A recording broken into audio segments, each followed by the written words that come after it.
Welcome to episode 146 of Awkwardly Awesome Podcast. This means that I've had 146 conversations with amazing people, and this week it won't be any different. Um, I'm Today we're talking about resilience and action, and I I'm so excited because when we're down with a serious challenge, resilience can seem like a pie in the sky pipe dream. Like whatever, that stuff doesn't happen, but there are ways of inviting resilience into our lives. And it's very, very challenging, but it can be done. And my guest today has so much wisdom, and I'll tell you more about her in a sec. But first, her intro. Today's guest, Ingrid Exner. Episode 146 of Awkwardly Awesome Podcast. Let me officially introduce you to Ingrid before I bring her on. Ingrid is a brain tumor survivor. She became a marathon winner after her mom was told she would have lifelong difficulties walking. Let me read that again.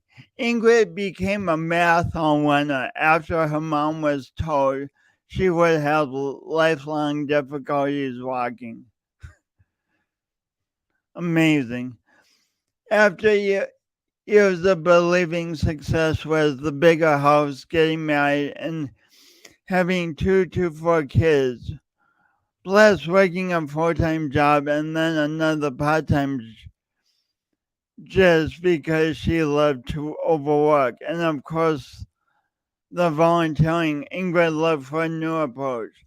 She has discovered a far different path which she loves.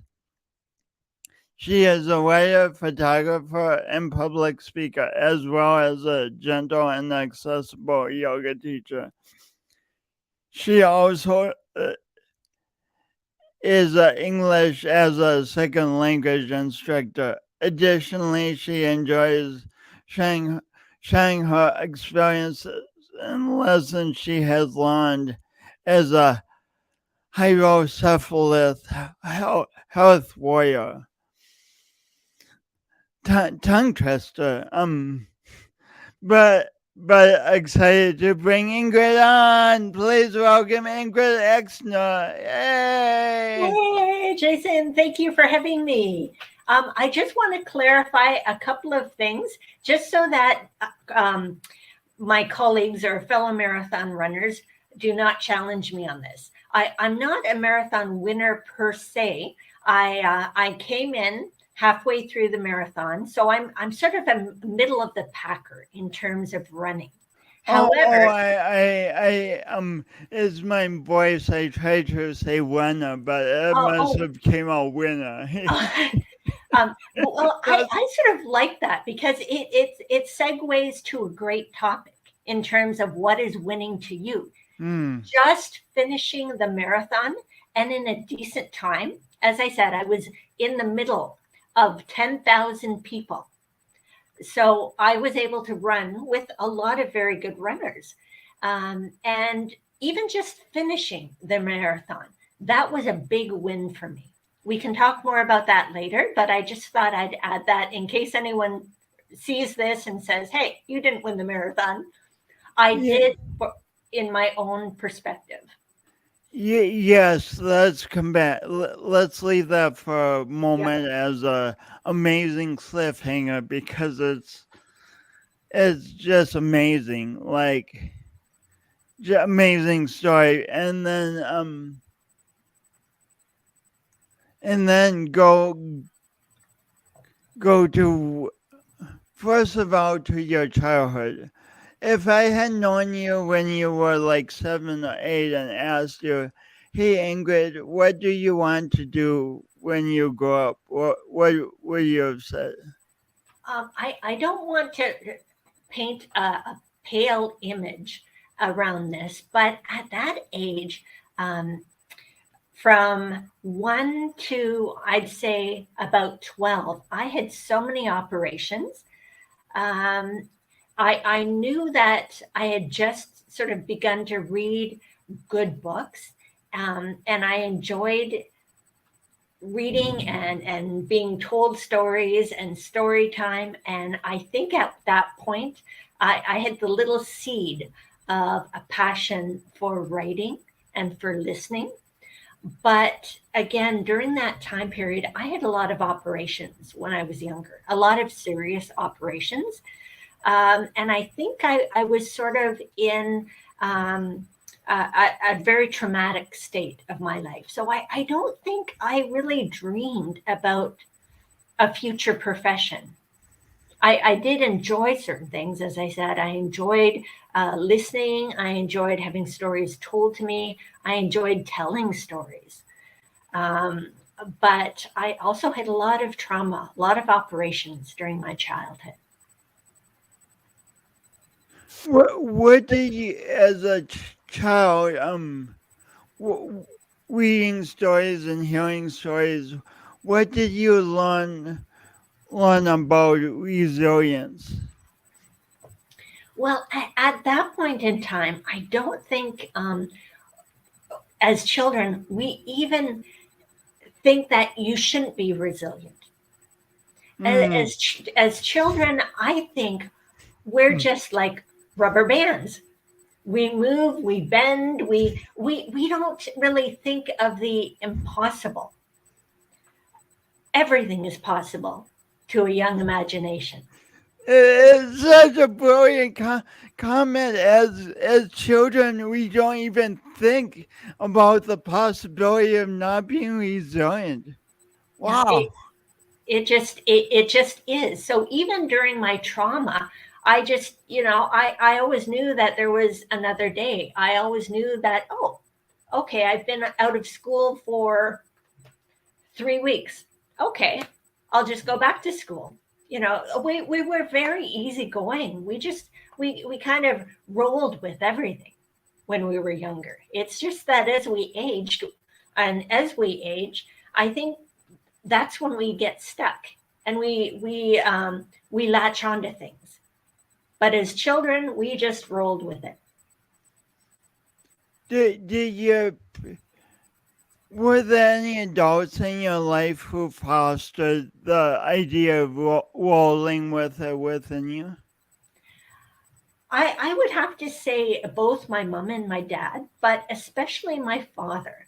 I don't think long term he had a lot of experience with illness, but I do think that he had a lot of experience, at least trying to share resilience and try to encourage people. He was very encouraging to me, and always talked about bigger and loftier goals.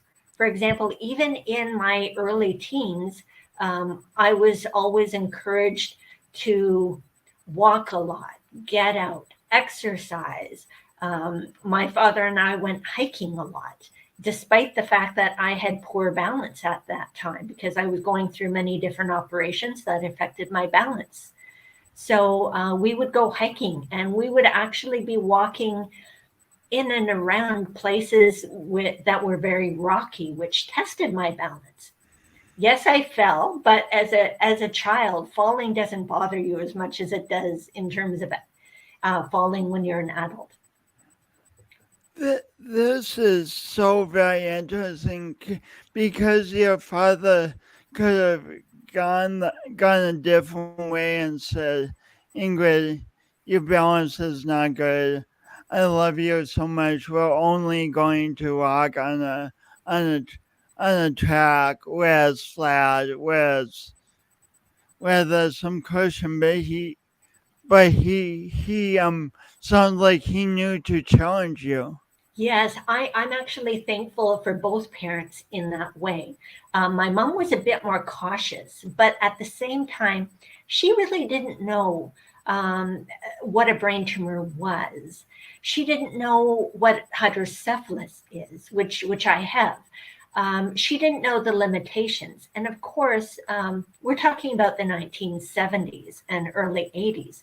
And those were kind of the dark days of neurosurgery. And I use these air quotes because the CAT scan itself wasn't really invented until the early 70s. Certainly, Canada didn't get the CAT scan until about 70 or mid 70s. So I was very fortunate as a person with neurology to be born when I was. And that's another reason why I'm resilient, because people look at what I've been through and they think, oh my gosh, how can you be so optimistic? Well, what I see is the history.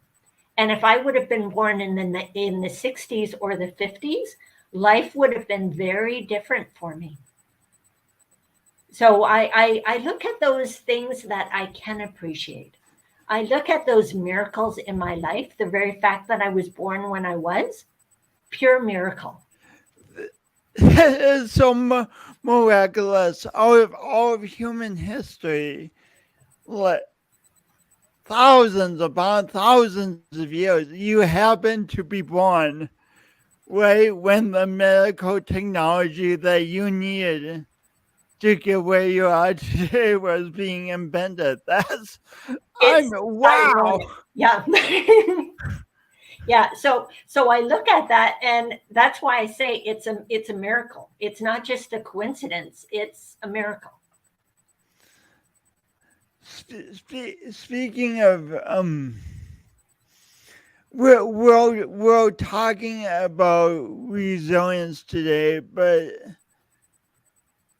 resilience isn't all about just shiny fun times all the time. I say this because would you please talk about the picture you have behind you and what the image means to you? Oh, sure, Jason. I hope I can move this down just a little bit so that the audience gets a better picture of the water lily. And maybe I can even move it up a little bit. I bought this in Parry Sound a number of years ago. This is a painting actually on a piece of barn board. And that caught my eye too, because my father was a farmer, or rather his family was into farming in Guelph, Ontario. So this is a water lily or a lotus flower. I think this probably, given that we have the major water lilies in Canada, and this was painted by a Canadian artist, I assume this is a water lily. And the verbiage on it says sky above, earth below, peace within. And peace is very important to me, as is the image of the water lily. I've been taking photos of water lilies since my teens. Since your teens? Since my teens, actually. Wow. Late teens, 19. My parents moved up, my mother and my stepfather moved up to Parry Sound when I was 19. And I noticed that there were a lot of water lilies in the ponds and the small lakes in and around Parry Sound. So I began taking photographs of them. And I've actually taken photographs of water lilies probably since then. And I just absolutely adore them. But I didn't know the history, or rather the meaning behind water lilies. And both water lilies and lotus flowers are plants with very, very long roots, a very long root system. But they're very, very light as well. And you find them in ponds and smaller lakes, and you find them in sheltered areas. But even in sheltered areas, they get blown over. And you can see this on lakes in northern Ontario or the near north. You can see how the winds and the rains affect the water lilies.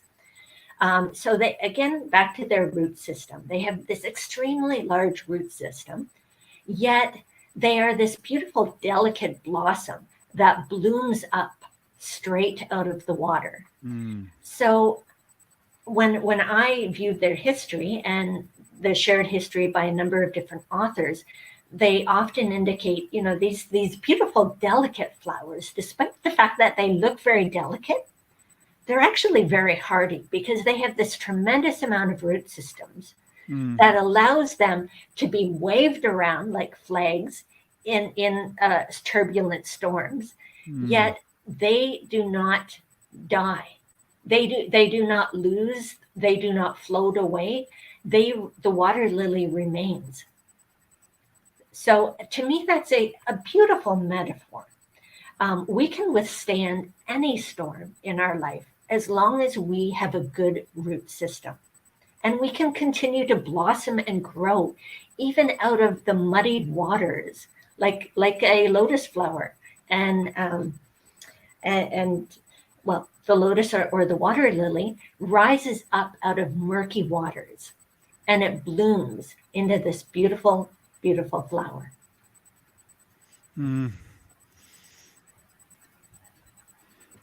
It's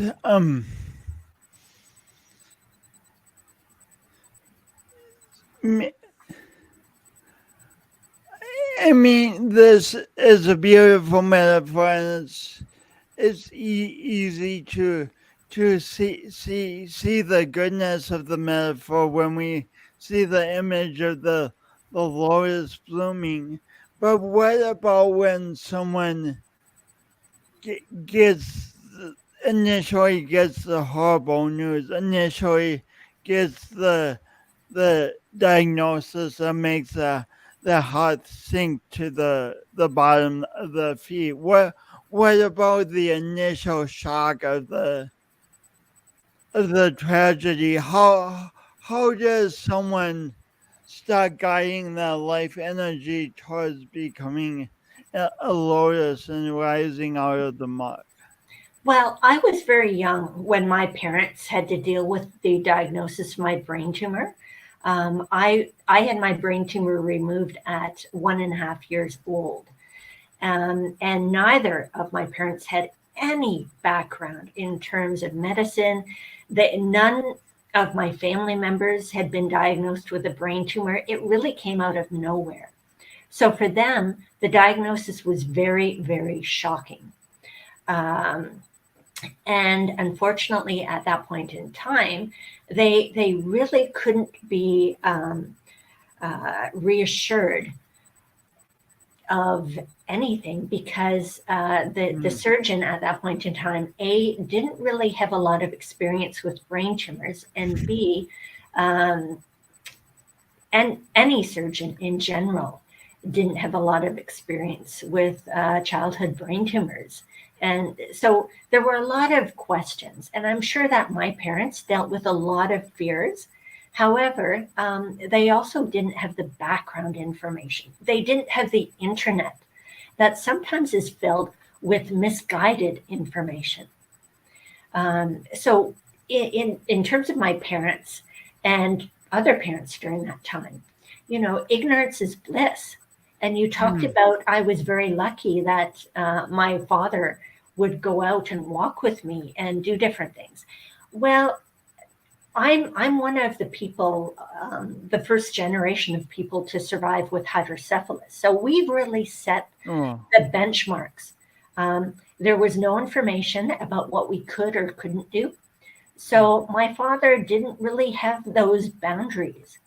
We just did. And if it worked out, it worked out. If it didn't, it didn't.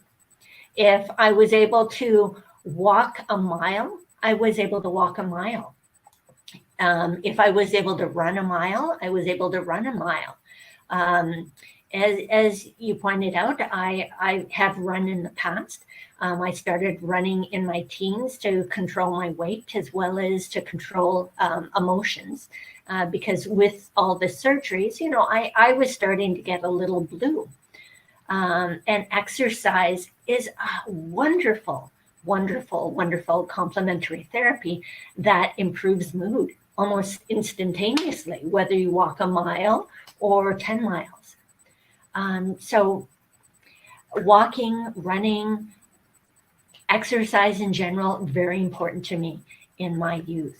But just getting back to the diagnosis issue, I was fortunate in that I was able to help facilitate a support group for brain tumor survivors. And the diagnosis can be, it can really set the tone for how you treat your life. Whether you The have, diagnosis can really set the tone for how you treat your life. it can, especially if you only have a set number of years. For example, if you're dealing with a terminal illness,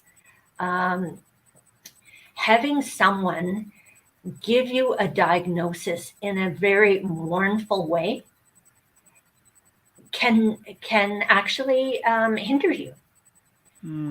But if you have a person who's empathic, who reassures you, who gives you confidence in terms of, okay, yes, maybe I only have a set number of years, but there are things to do that I can do during this time.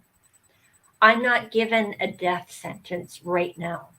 So if you have someone who gives you a diagnosis, and it can be any diagnosis, whether it's a diagnosis of a chronic illness or even a diagnosis of a cold or a broken bone. If you have someone, a medical professional, who gives you a diagnosis in an empathic, let me say empathic as opposed to compassionate or sympathetic way. If they can give you a diagnosis in an empathic way that empowers you by saying, okay, this is your diagnosis, but you have choice, then that is This is your diagnosis, but you have choice. Well, you have choice in terms of treatment, or you have in terms of treatment options. You have choice in terms of how you react. That can make a huge difference in how a diagnosis is given. It can empower someone to live their life for however many years they have left to live.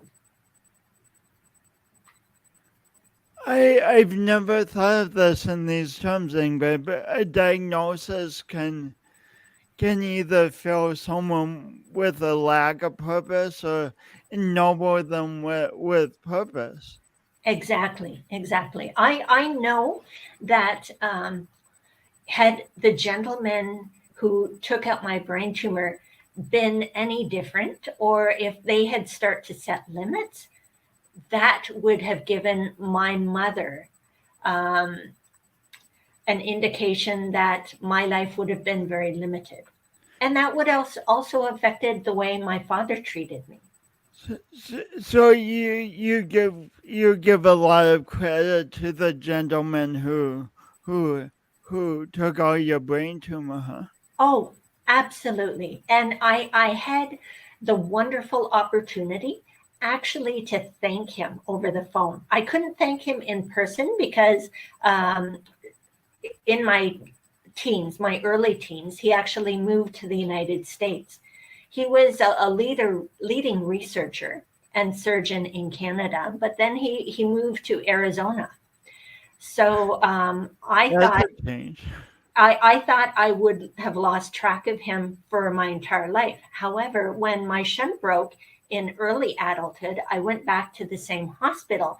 And luckily, a member of his team from when I was young took over his practice.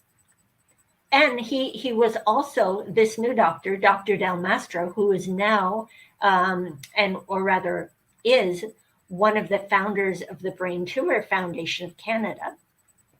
He was kind enough in my late teens to take me on as a patient, even though he was a doctor or a surgeon for childhood and early adulthood. He still took me on as an adult because of that connection.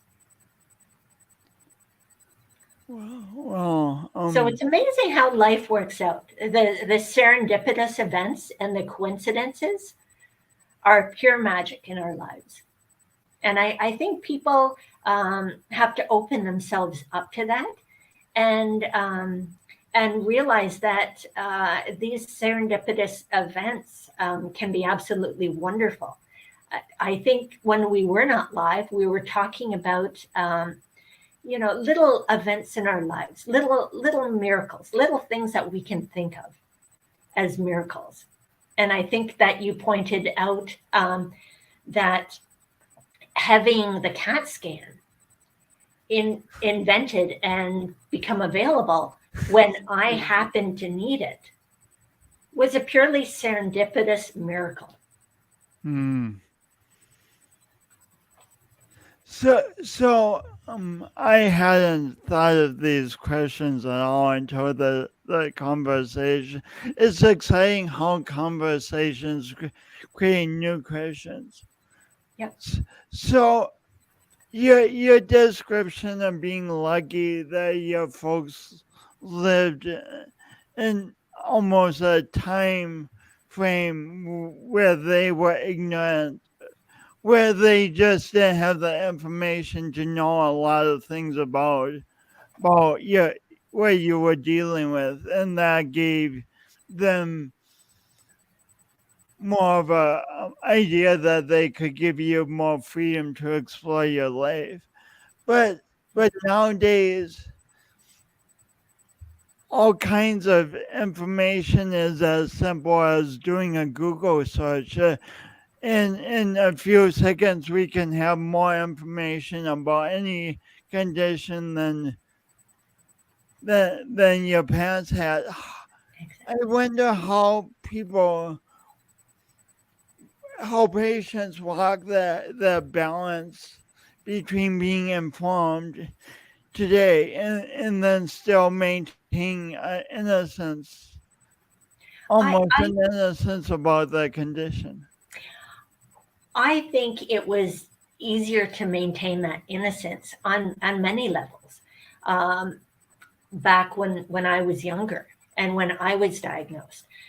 Just from experience in terms of facilitating the support group, I know that people can be overwhelmed by the amount of information, especially the amount of both correct and incorrect information that's available on the internet.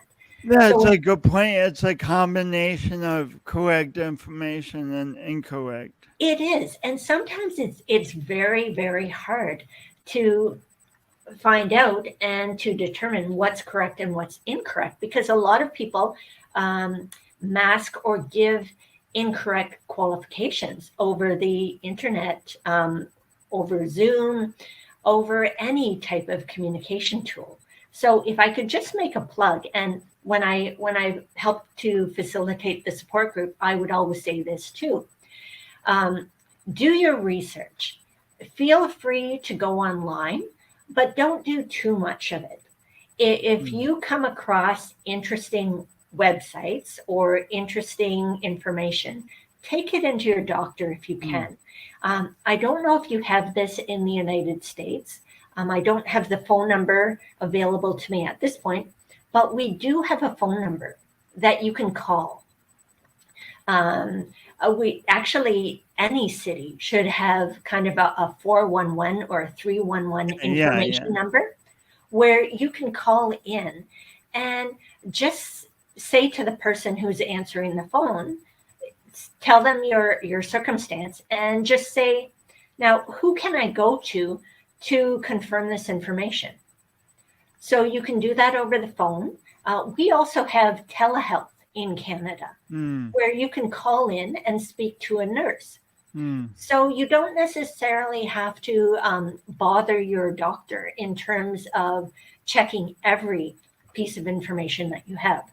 But in that vein, if you are seeing your doctor for other concerns, or for physical or what have you, do take your list of information to your doctor. Do take your list of information to your doctor. Yeah, well, take that into your doctor and confirm what's correct, what's incorrect. And having a list of information, also a list of questions, can be a good jumping point to you. Whenever I go see my doctor, I always go in with a list of 10 questions. and also 10 statements in terms of my health. So I know this is segueing again, and Jason, I told you I segue all over the place sometimes, but I'm an advocate, and I really encourage other people to constantly advocate for their health, and that includes having checklists, having lists of how your health is changing from day to day, having questions, having good, thorough questions, and then also having the confidence to raise those questions with your doctor. So I hope that answers your question, Jason. These are such powerful points because I've had the experience again and again of getting prepared to go to the doctor and being on time and getting in there, and then the doctor's like, do you have any questions? And I might not have any good questions, and then it's done so fast, and then I'm out the door, and I'm like, but wait.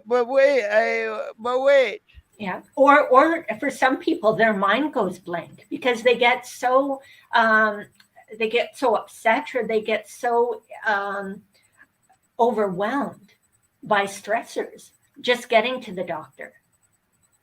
So it's important to have lists. It's important to write down what you want to say, so that when you get into your appointment, you can sound coherent. I know in the past, especially when my shunt's been broken, and I've been taken into the emergency. I haven't been speaking I haven't been able to speak as coherently as possible because maybe I'm dealing with a headache, maybe I'm dealing with pain in my leg, maybe I'm dealing with symptoms that are almost similar to a concussion. And I think sometimes, it's hard for the doctor to take you seriously when you're not speaking coherently. And also, as you indicated, time. I know in Canada, our doctors are limited to 10 minutes. That's another reason why I write out my questions. That's so fast, 10 minutes. Very fast. They are limited to 10 minutes. And in 10 minutes, I'm sorry, but you can't always make the correct diagnosis, especially if the communication between doctor and patient isn't almost like speed talking. It's challenging, no doubt. And while I talk about the 10-minute limit on appointments for family doctors, I'm sure that limit is also shared by professional doctors, or I shouldn't say professional doctors, specific doctors or specialized doctors, such as surgeons. Their time is very valuable, and given the fact that we have OHIP in Ontario, it is regulated in terms of time. So we are talking about resilience today, Jason, and I think resilience brings to mind a lot of different things, not just emotional things, not just that inner knowledge that you are a valuable person and that you as the person, you want the best for yourself, the best care, the best treatment, the best education, and you deserve the everything that you get. So that is one section of resilience. But to me, there are many things that you can do to become resilient, and checklists, monitoring your health, writing things down. I think, Jason, you also talked about writing journals or writing. So I'll get back to you with that. So we've had such an excellent discussion up to this point involving what we would say traditional Western medicine, and that has served you very well. And in addition to that, you're also a writer, you're a yoga teacher, you're a walker, you're a photographer. So how has the more complementary these more complementary aspects interwoven with the more traditional Western aspects to help you be resilient? I'm sorry, that's a big question, but Oh no. Thank you for asking that. Um, I've been very fortunate. I don't know whether my hobbies, so it's sort of like a chicken and the egg question. I don't know whether my hobbies have come out of my innate love for nature, or whether they came out of a felt need um, from my operations and from the circumstances of my hydrocephalus and the brain tumor.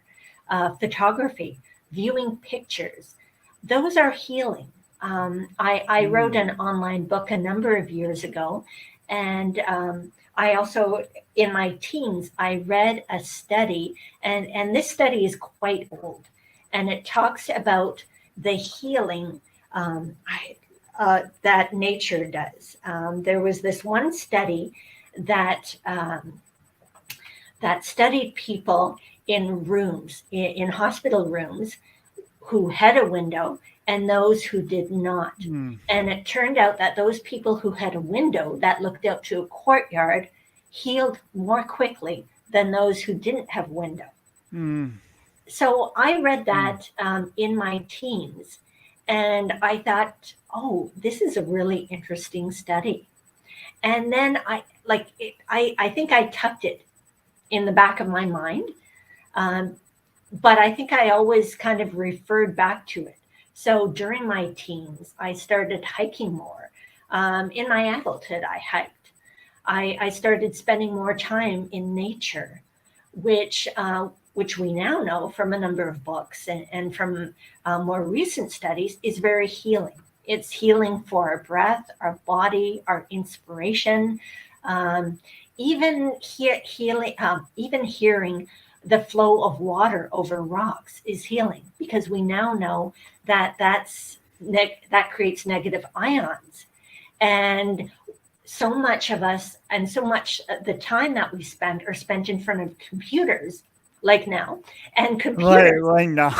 yeah, and computers actually create positive ions. But the clincher is positive ions are actually not healing. So it's kind of ironic they're called positive ions. Positive ions are negative, are bad for our body, whereas negative ions actually heal our body and create relaxation. And falling water and waterfalls actually create negative ions. So here in Burlington and Hamilton, actually more specifically, has a lot of waterfalls. We have over 100 waterfalls, including small cascades. And I also hike in and around those. So I'm sorry, I forgot your original. We're talking so much and sharing so much information that let's just go back. Did I answer your question? I have no idea. I'm fascinated with the new thing.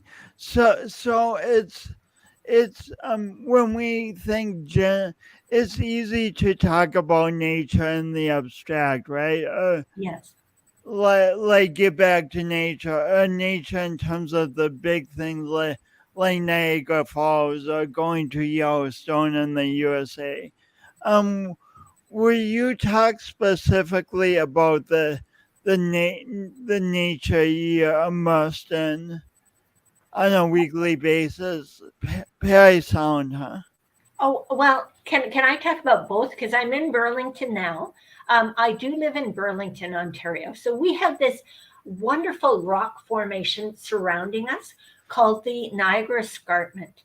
The Niagara Escarpment goes for thousands of kilometers. So first of all, I didn't look at a map. What part of Ontario are you in? I'm in southern Ontario. I'm approximately by car, I would say half an hour to an hour from Toronto. Many of your viewers and listeners will know where Toronto is because it's kind of a metropolis, very much like New York or Vancouver.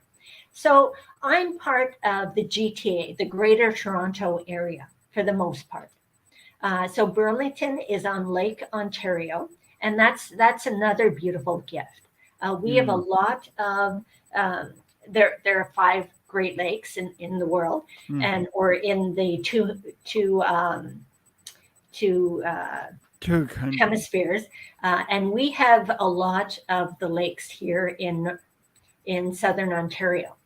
So I live on Lake Ontario, or very close to Lake Ontario. If I walk out the front door of my apartment building and turn left, I can see Lake Ontario. Oh, that's a big deal. So that's where I am. So those sunrise photos that I post, Jason, and that you commented on, those are taken from Lake Ontario. Wow. Yeah, so I'm very blessed. I live in a biosphere. A biosphere is a UN designated place in the world that it's a specific designation in terms of our wildlife and our landscape. And it also hints or infers conservation. We have a lot of conservation and conservation areas in southern Ontario, and especially in and around where I live, because of the very fact that we have this beautiful Niagara escarpment surrounding us, this area of rock. And what this area originally was, many, tens of thousands of years ago, we were covered by sea. So this area is the uncovered area, and the rock, the Niagara escarpment, was actually just sitting above, it was below water level. So what we're actually in is a seabed, and the rock was part of the seabed. So it basically covers the area like a fishbowl. It's very interesting. It almost looks like, not that I've ever been to Italy, but I've seen a lot of pictures of Italy, and it almost looks like the rock in Italy. Wow, sounds amazing. And there's so many aspects of a person, and we only have an hour, and another huge aspect of your life and of your work is being an adaptive yoga teacher. On your Facebook page, you say yoga teacher making it better through breath. Making it better through breath. Could you please say more about how important the breath is too? Well, I mean, breath is essential to our survival. And breath is, I could talk for hours just on breath alone. Not only is it essential to our survival, but even in our choice of words, we talk about breath. Inspiration, spirare, is breath in Latin. So inspiration is literally, I am breathing into you. So breathe, to me, inspiring someone is one of the greatest opportunities in the world. But just getting back to breath work in general, for people who deal with any sort of challenge or disability, I very much encourage breath work. For people who've been traumatized, we often are not great breathers. And I found this out when I actually became a yoga teacher. You would think that I would have found that out when I was running, because of course, when you run, you need the extra oxygen. You need to you need good breath work. However, when I was running, I often found that despite my size, despite the fact that I had long legs and I had a number of high school and primary teachers, aghast and wondering, why can't this girl run faster than she does? Not that I was an overly slow runner, but I wasn't running as fast as my legs said that I could.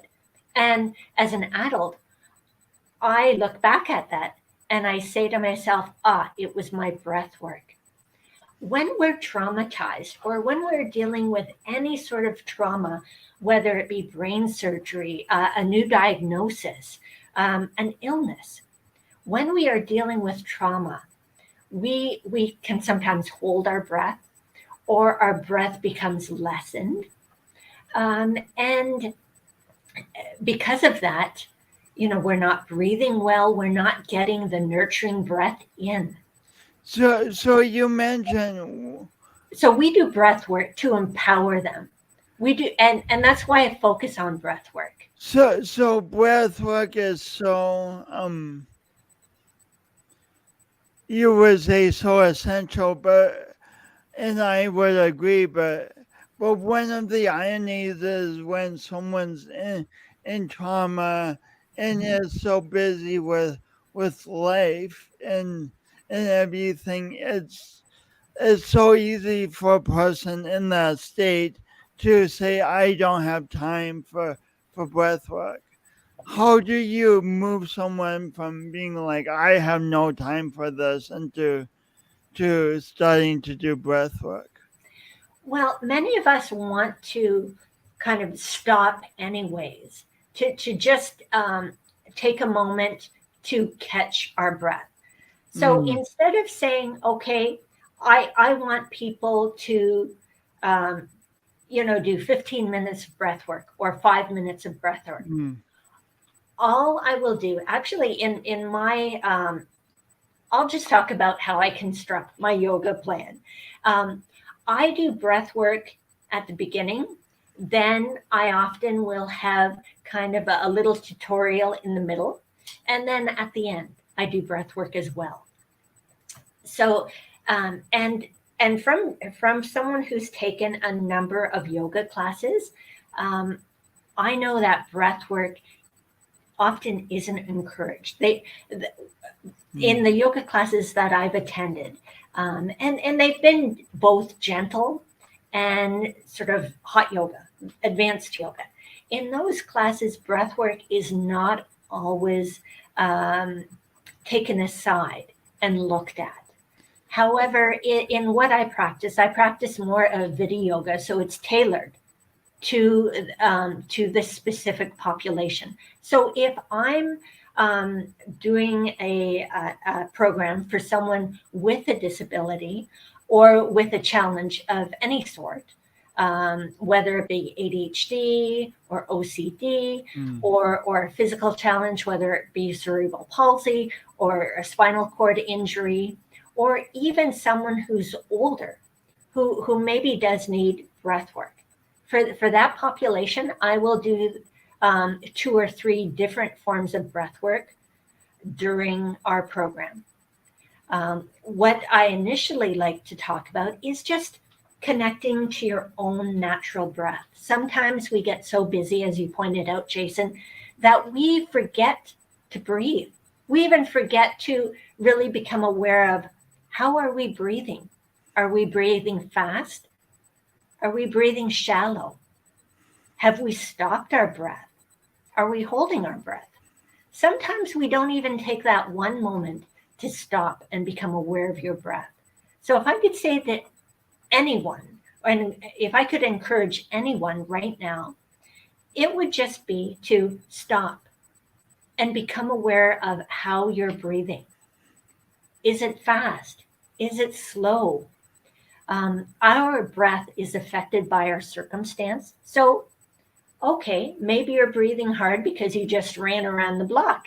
And now, we have to connect to our breath, realize that we're breathing slowly, maybe breathe through our mouth, our nose, connect to our breath. And I find that as soon as you connect to your breath, as soon as I say those words to people, they relax. And that's another important part of breath work. Just connecting to your own natural breath, becoming aware of your own natural breath, that helps us to relax.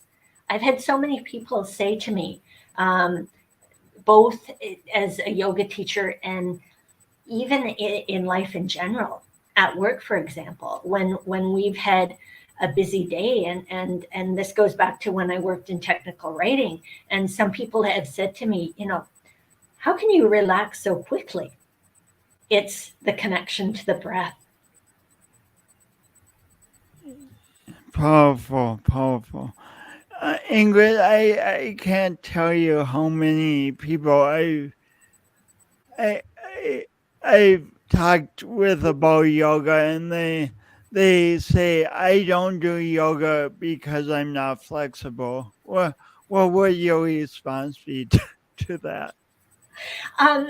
Well, unfortunately, that's sort of a stereotype. It really is a stereotype. I mean, God bless all the bendy Barbies out there who looks absolutely wonderful in their spandex, and they can contort into so many different polynomial figurines.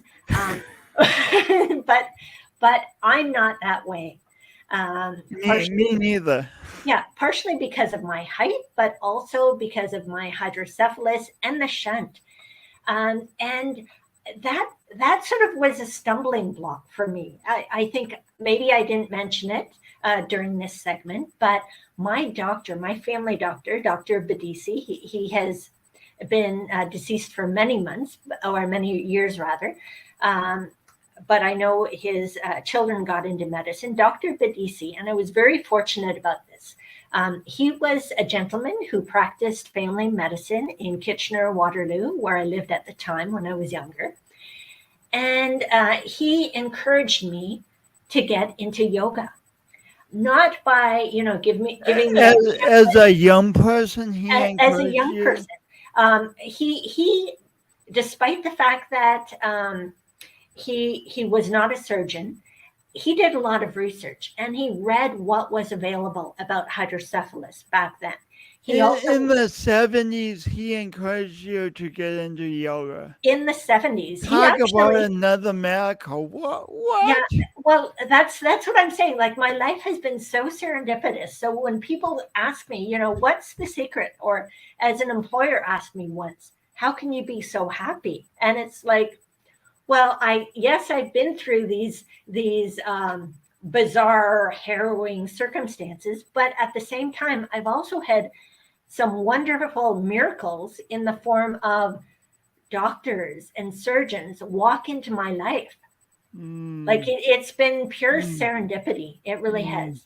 So back to Dr. Badisi though, because he didn't give me a book of yoga poses to kind of intimidate me. I think that really would have intimidated me at 12 and 12, between 12 and 16. That would have intimidated me. But what he did say is he talked about breath work. And even in his office, when he was talking to patients, and this at one point, it freaked me out. Like when I first saw it, and I thought, how can he even know what's happening? Because he would meditate. He would meditate in the appointments. His eyes would be closed, and he would say, okay, tell me your concerns. And the first time I saw that, I was a young person. Like I was about 8-10 years old. I thought, oh my gosh, this guy is not listening to me. Who is this guy? But he would meditate during the appointments. So the setting would be very calm. It would be very calming. And I don't know whether he did that specifically for me because he knew that I was an anxious person, or if he did that for all his patients. But it was absolutely wonderful. And again, back to tone and delivering diagnoses. I'm sure that Dr. Badisi had to deliver a lot of painful diagnoses that caused a lot of emotional pain to people. Yet he probably did it in the most compassionate and loving way, just because of his internal compass. Yeah. So, but back to yoga. So he encouraged me to do very gentle movements, like the cats and cows. Did he show you those poses? He did. He showed them to me in his chair. So it was seated. So when I went home, I was able to either do it seated or on the floor. Also, at that point in time, that was the age of aerobics. And my father also taught me, I don't know what they call it, but where you lift your leg up to the side. And he also did the cats and cows. My father didn't do it because of yoga, but aerobics. So that kind of brought in and created a marriage of regular aerobics exercise, which I did, as well as yoga. And obviously in your adult life, you've created that marriage with running, being very aerobic, and yoga. Yes, I think for me, all those things fit what I needed. I needed exercise, like I needed heavy cardio exercise at one point in my life. And that's when the running came in. And then in my life now, as my son's older and as I'm older myself, I find that I'm turning to a different form of activity. And that's another reason why I became a yoga teacher. I actually, my shunt's doing very well. I haven't had an operation in decades. So that's been absolutely, a miracle. But I'm aging like everybody else is. So as I aged, I would hear about people breaking this bone running or pulling this ligament and doing this, and I knew I would need to go into something else, especially after a couple of falls. My doctor encouraged me to nix the running, stop it completely, because I was really risking a lot of things by falling as a runner. And as a runner with hydrocephalus. So he encouraged me to find something different. So instead of just doing yoga maybe once a week, I started doing it 3 to 4 times a week. And then because of that, I thought to myself, well, why don't I become a yoga teacher? And that's how I became a yoga teacher later on in life. So you're saying that it's not only true that people need to respond to different activities, but that we need different types of activities, maybe at different points in our life. Absolutely. Absolutely. When I was younger, and healthier in terms of my bones and my muscles, I could run. I could run longer and farther distances, but I also think during those 15 to 20 years that I was also at a different point in my life socially, where I needed that outlet. Running to me became more of an outlet. It and actually salvation, and I'm sure a lot of people see that. In terms of long distance running, it's great for the cardio. You can release emotions as you're running. And you can also, think about your job, think about different material. It's good for inspiration. But for me, that was my 30s and a bit of my 40s. And then as I aged, this actually is quite common and is mentioned in many books, especially on yoga.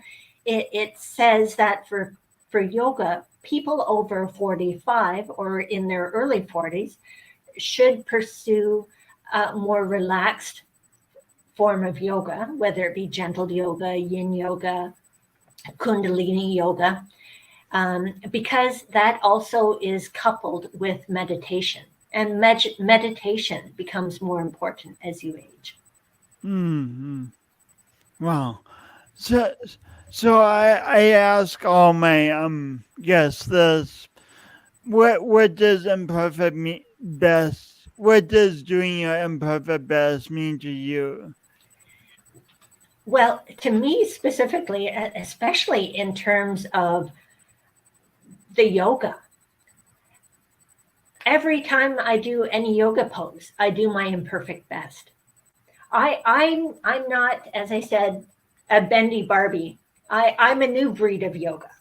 I'm that person who needs yoga to relax, but who was never really acknowledged in previous yoga sessions or in previous yoga in general. I mean, when I grew up, there wasn't hot yoga, but basically there was a, a very thin person and very flexible person doing these asanas and bending in ways that looked hurtful at times.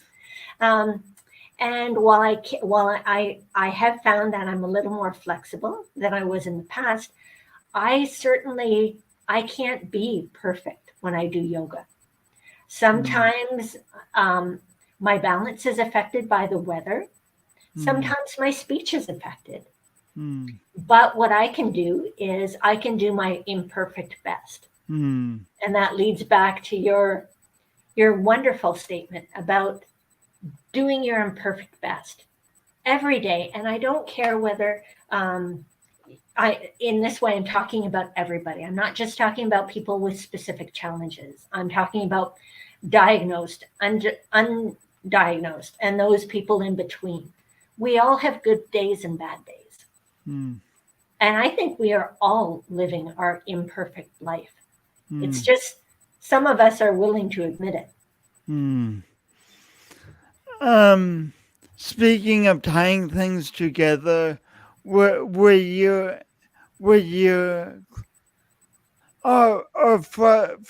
first, how if people want to know more, how do people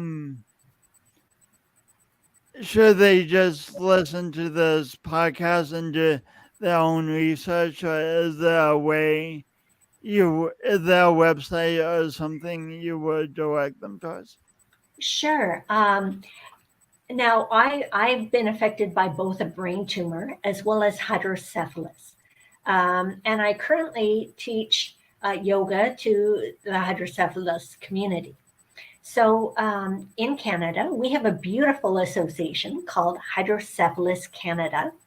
So hydrocephalus, hydro being water, HYDRO, and then cephalus, CEPHALUS. So Hydrocephalus Canada, CANADA.com, Hydrocephalus Canada, or just simply type hydrocephalus into your web browser, and I'm sure their link will pop up. Likewise, the Brain Tumor Foundation of Canada is a wonderful organization, and they are willing and quite happy to provide support to people on either side of the border. They are at braintumor.ca. And in Canada, we spell tumor TUMOUR. But if you type in, again, to any browser, whether you're using Google or Chrome, if you type Brain Tumor Canada, you will get to their website.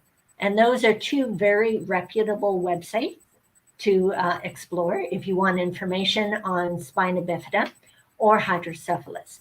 Now, I do want to mention a little bit about spina bifida. I don't have spina bifida. I do have hydrocephalus, but quite often spina bifida and hydrocephalus are linked together. People with spina bifida are, of course, affected in terms of mobility, but I'm very fortunate that I'm able to provide a yoga routine and a yoga program for the Hydrocephalus Canada. And I believe that they have a couple of my videos on their website. So if you are dealing with any spinal issues or any other issues, I encourage you to do gentle yoga. That's what we do as a group. And we are very cognizant of people with spinal issues. If I could just say this one last thing, we didn't talk about that in terms of accommodation with yoga. I love yoga because I believe that it should be available to anyone and everyone, whether you are quote unquote able-bodied or dealing with a disability, whether it be cerebral palsy or a broken leg or anything that limits you in that way. In yoga, we often talk about the 5 spinal movements. And people dealing with spinal issues can't often do 5 spinal movements, but some can do 1. Some can do 2. So, again, going back to the bendy Barbie, we're not all bendy Barbies. And I think to practice yoga, you don't have to be a bendy Barbie. Yoga should be accessible to anyone, and I believe it is. Certainly breathing is accessible to anyone, and because we need to breathe. And pranayama, which is sort of the main part of, or one of the main parts of yoga, so breath work, is available to everyone and anyone, no matter what your ability level or your capability. So I think yoga is available to all. Yoga is available to all. The powerful words. And that could be the finale, but for the very finale, could you please close us all with your poem about the lotus? Actually, the phoenix. Sorry, Phoenix. Yeah. That's okay. Jason asked me to read this after I told him about the poetry marathon. For people interested in poetry, check out the poetry marathon. I got involved with this wonderful group called the Poetry Marathon in 2014. They were started by the Jans, Jacob and his wife, Caitlin. And every year we meet as a group online and we write poems either for 24 or 12 hours, hence the marathon part. Is that just poetrymarathon.com? Actually, I don't have it up, but there's 2 different poetry marathons online. Go to the one that's associated with Jacob and Caitlin Jans, Jans. Okay. Okay, so this is a poem that I wrote in the 2021 poetry marathon. We are encouraged, and actually this is part of the rules of the poetry marathon. We have to write a poem every hour. Sometimes we're given a prompt. So that could be a word, or we're told what type of poetry to write, what type of poem, or we're given a picture. For this one, we were given a picture of, I think it was just a sky and actually a piece of artwork of a bird. So this is called In My Dreams. In my dreams, I soar. Phoenix-like, I rise above buildings, reaching towards sky dotted with clouds. Delicate wings flap, lifting, propelling, soaring through space. Dreamy clouds dance with me as I breathe freely for the very first time. Clouds gently pass. Space clears. Openness appears. I am born again in this place of being. Once cushioned by clouds, my vision now cleared. I stop, pause, inhale, and breathe that breath long overdue. Filled with breath and knowing, I fly back down into that clouded space, holding onto memories. So I wrote that last year during the poetry marathon, or sorry, not last year, the year before it, 2021, during the poetry marathon. As I said, we're asked to write a poem an hour. We're not allowed to pre-write the poem, and it's entirely inspiration based. And this was based on a photograph. Speaking of inspiration based, thanks so much for our conversation, Ingrid. I learned so much about so many things. You gave us new angles to think about things and new access to a variety of healing areas in life. Thank you for being on Awkwardly Awesome podcast. Thank you, Jason. It's been wonderful speaking to you. Thank you. Oh my gosh. Wow. It's beautiful how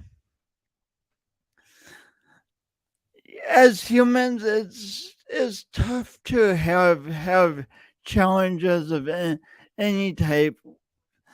I think there's probably part of us who wish to all have perfect lives and easy lives, but that most often is not how life is. Life comes with challenges, and it's so inspiring to talk with people like Ingrid who can who look at the challenges and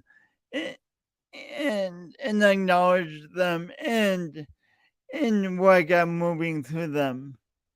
May we all look at our own challenges and acknowledge them and honor them for what they are, but then also look at how can we go forward from wherever we are, because we are each the best version of ourselves that ever will be, and we deserve to live growing lives. So, and navigating our challenges is part of that. Thank you so much for tuning in to the show, whether you are watching it on the day it airs or whether you're watching this years from now. And if you're watching this in 2075, please send a memo back to me. I would like to know what it's like in 2075. Anyway, have a great day or evening whenever you're watching this. And tune in next week for another episode of Awkwardly Awesome Podcast. And here's the outro.